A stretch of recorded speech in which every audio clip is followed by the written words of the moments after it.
Titik pertanyaan sekunder adalah faktor-faktor atau sekumpulan materi fakta yang menentukan hukum mana yang harus digunakan atau berlaku dalam suatu hubungan HPI. Di temanku aku bingung nek sesuk presentasi aku gak iso. Temanku aku gak ngerti iki materinya piye. Coba ana sing gelem jelaske ra. Temanku waktu dulu teman-teman aku seping iki aku gak ngerti. Iya mang seping bengi iki sesuk presentasine piye. Iki lho tentang titik taut dan personal. Status personal nggak koyo sing tentang status seuang mau tinggal ini nanti materinya dewe sesok. Allah Iki. Aduh. Kak, jelaske Kak. Iki Kak, apa iki Kak? Untuk aku sih jelaske titik taut kalau titik taut. Jadi titik taut adalah titik pertalian atau hal-hal atau keadaan yang menyebabkan berlakunya suatu style hukum. Berdasarkan pendekatan tradisional, proses penyelesaian perkara HPI sebenarnya dimulai dengan evaluasi terhadap titik-titik taut atau primer dan selalu melalui proses kualifikasi fakta. Konsep titik taut kembali digunakan dalam arti sekunder dalam rangka menentukan hukum yang diberlakukan dalam perkara HPI yang bersangkutan. Titik pertautan dapat didefinisikan sebagai fakta-fakta di dalam sekumpulan fakta perkara HPI yang menunjukkan pertautan antara perkara itu dengan suatu tempat atau negara tertentu, dan karena itu menciptakan relevansi antara perkara yang bersangkutan dengan sistem hukum dari tempat itu. Jadi itu gini loh Ping, kamu kan orang Indonesia, warga Indonesia, terus kamu tinggal di Inggris. Nah, terus kan kamu punya suami orang Inggris. Nah, jadi harus ditarik titik tautnya dulu supaya kamu mengetahui hukumnya, karena kamu kan orang Indonesia, suami kamu orang Inggris gitu loh. Contohnya aku nikah sama orang luar negeri, nanti dicari titik taut hukumnya gitu. maksudnya kan masih kan bingung toh nek kamu mau ngurus. Terus aku mau nikah sama orang itu boleh nggak? Terus nanti nikahnya di mana? Pencatatan sipilnya kayak gimana, di mana? Nah itu kan harus ditarik titik tautnya dulu. Oh, titik tautnya kan kamu orang Indonesia, dia orang Inggris. Misalkan kalian nikahnya di Inggris, nah dari situ kan bisa apa namanya ya? Itu tuh titik taut primernya lah, intinya gitu. Contohnya itu kan dalam hal kewarganegaraan. Lah perkara perdata yang lain kan banyak, nanti cari contoh-contohnya gitu. Oh, oke. Piye pi ngapa meneh ke? Kan titik taut kan aku mau moco ana loro. Primar karo sekunder. Nah, kira paham primar karo sekunder maksudnya. Oh iya, titik taut ini kan ada dua. Yang pertama titik taut primer dan yang kedua titik taut sekunder. Nah, kalau titik taut primer itu ada 6. Yang pertama itu kewarganegaraan, yang kedua bendera kapal dan pesawat udara, yang ketiga domisili, yang keempat tempat kediaman, kelima tempat kedudukan badan hukum, dan yang terakhir itu pilihan hukum intern. Terus bedanya titik taut primer sama sekunder apa? Titik taut primer itu apa? Titik taut primer itu adalah faktor-faktor atau keadaan-keadaan atau sekumpulan fakta yang melahirkan atau menciptakan hubungan HPI. Sedangkan titik pertalian sekunder adalah faktor-faktor atau sekumpulan fakta yang menentukan hukum mana yang harus digunakan atau berlaku dalam suatu hubungan HPI. Nah, kalau titik taut sekunder itu kurang lebih kayaknya ada 12 kalau di sini. Yang pertama ada tempat terletak benda, yang kedua tempat dilangsungkannya perbuatan hukum, yang ketiga tempat dilangsungkannya atau diresmikannya perkawinan, yang keempat tempat ditandatanganinya kontrak, yang kelima tempat dilaksanakannya perjanjian, yang keenam tempat terjadinya perbuatan melawan hukum, 7 pilihan hukum, 8 kewarganegaraan, 9 bendera kapal dan pesawat udara, 10 domisili, 11 tempat kediaman, dan yang terakhir itu tempat kedudukan badan hukum. Berarti titik taut sekunder itu tempat-tempat kan? Menunjukkan tempat-tempat. Iya. Mana primer apa enggak primer? Primer faktor-faktor atau keadaan-keadaan atau sekumpulan fakta yang melahirkan atau menciptakan hubungan HPI. Oh. Terus status personalnya gimana? Saya tahu berarti kan nek primer ini fakta-faktanya. Fakta-fakta. Ya, fakta yang melahirkan atau menciptakan hubungan HPI-nya. Oh, Nah, kalau yang sekunder itu faktor Tempatnya. atau sekumpulan fakta yang menentukan hukum mana yang harus digunakan atau berlaku dalam suatu hubungan HPI-nya. Terus status personalnya gimana? Aku rum paham tane kuwi, mungkin paham gak sih? Aku kayak mau coba lagi.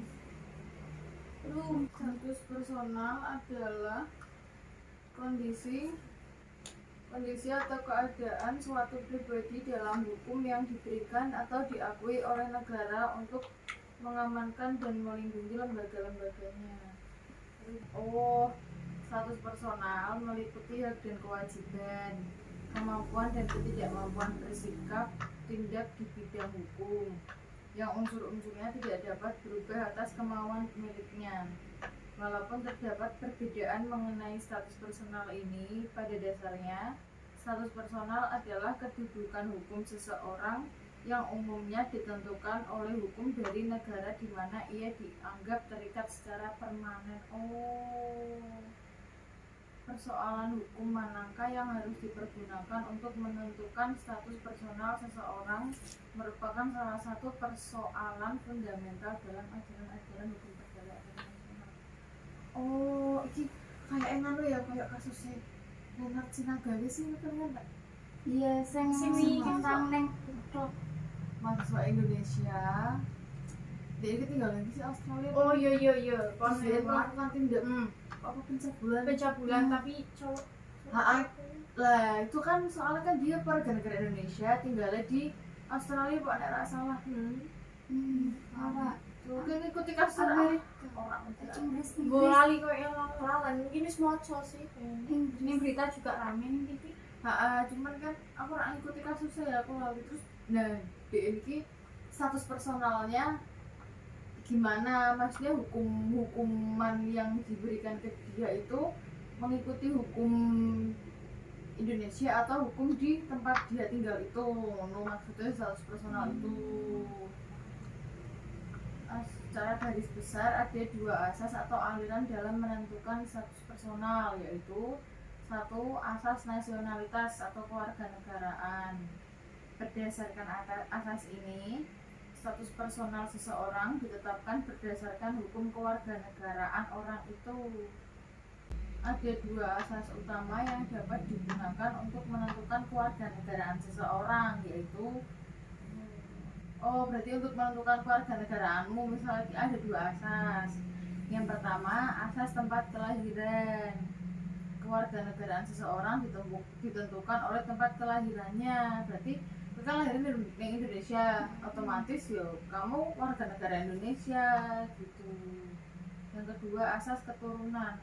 Kewarganegaraan seseorang ditentukan berdasarkan keturunannya. Asas keturunan ini nih, bapak ibumu dua-duanya sama-sama warga negara Indonesia. Nah, terus lahirlah kamu, ya otomatis kamu jadi warga negara Indonesia gitu. Terus selanjutnya asas teritorialitas atau domisili. Asas domisili yang dimaksudkan di sini hendaknya diartikan sesuai dengan konsep yang tumbuh di dalam sistem-sistem hukum common law dan yang umumnya diartikan sebagai permanent home atau tempat hidup seseorang secara permanen. Domicile of origin yaitu tempat kediaman permanen seseorang karena kelahiran orang itu di tempat tertentu. Bagi anak sah, domisili of originnya adalah negara di mana ayahnya berdomisili pada saat sang anak dilahirkan. Sedangkan bagi anak tidak sah, domisili ibunya lah yang menentukan. Domisili sang ayah tersebut dapat berupa domisili of choice atau domisili of origin. Dalam hal sang ayah mempunyai domisili of choice, maka domisili tersebut merupakan domisili of origin sang anak. Misalnya ini kayak domisili of origin, anak sah kim, anak dari perkawinan yang sah. Misalnya bapak ibumu nikah, terus lahirlah kamu. Nah, yang jadi apa jenenge domisili of originmu itu ya tempat kamu, tempat tinggal ayahmu, tempat tinggal orang tuamu itu. Ya, misalnya ibumu rumahnya sini Tirto, bapakmu rumahnya Medono. Nah, terus kamu lahirlah di Medono karena kamu anak dari pernikahan yang sah, ya asas domisili of originmu tuh ikut tempat tinggal ayahmu, berarti Medono. Tapi kalau misalnya kamu anak dari pernikahan yang tidak sah, di MBA kecelakaan, yang dijadikan domisili of origin ya tempat tinggal ibumu, berarti Tirto. Maksudnya domisili of dependence, domisili by operation of law, yaitu tempat kediaman permanen seseorang karena kebergantungannya pada orang lain. Nah, isi nyangkut gue kan misalnya seusia kita lah, cilik lah, atau sebelum kita dewasa kan kita mesti tempat tinggal melu orang tua kan. Yuk, kita namanya domisili of dependence. Jadi kita bergantung kepada orang tua kita. Yuk, orang tua kita tinggal di Semarang, yuk kita mulai Semarang. Orang tua yang Kalongan, ya mulai Kalongan. Orang misalnya kan nikah, bojomu Jakarta, yuk kan mulai Jakarta. Itu domisili of dependence karena kamu bergantung kepada suamimu. Jadi suamimu tinggal di dia, kamu ikut gitu. Terus domisili of choice, yaitu tempat kediaman permanen seseorang yang dipilih oleh orang itu atas dasar kemauan bebasnya. Nah, misalnya kayak domisili of choice aku kan harus dewasa. Misalnya ngomong ke orang tua aku mau kerja di Bandung, terus orang tua aku ngelekin aku tinggal di Bandung, kan aku memilih tinggal di Bandung gitu. Aku memilih tempat tinggalku sendiri, domisili of choice. Memperoleh domisili of choice menurut sistem hukum Inggris. Dalam sistem hukum Inggris bagaimana sih? Untuk memperoleh domisili of choice menurut sistem hukum Inggris diharuskan untuk memenuhi persyaratan, yaitu 1. Kemampuan, 2. Tempat kediaman, 3. Hasrat atau intention. Bagus sih nggak bisa. Terus wah deh sebagai pokoknya Paham kan? Paham. Terus terus lanjutkan tidurku. Delok tak aku. Selamat. Aku kok iya aku kok. Hei, oh my god, ya Allah, teman-temanku, aku tuh pusing banget, serius. Tolongin aku teman-teman, kasih aku semangat gitu loh. Aku pusing deh. Terus kita ada tugas apa? Tugas hukum perdata ya. Ya itu suruh ngapain aku suruh ngapain ini? Aku harus ngapain ini? Pelajari materinya. Materi kita itu Titik titik tahu tahu dan dan status status personal. Dipelajari pengertiannya, contohnya, Terus aku harus pahami. Terus aku harus pelajarinya di mana? Ya Allah, Coba ada di YouTube-nya teman-teman ada yang share. udah di share sama Pak Zulfi. Pak siapa itu? Sama Pak Zulfi. Share-nya gampang. Terus apa yang harus aku lakukan? Ya dipelajari sering, dipelajari, dipahami. Wes nanti kalau misalnya tanya, kamu jadi bisa jawab biar nggak lulu-lulu. Tuh. Oh. Oke guys, aku dibantu ya teman-teman. Kan aku tuh bener-bener sibuk nih.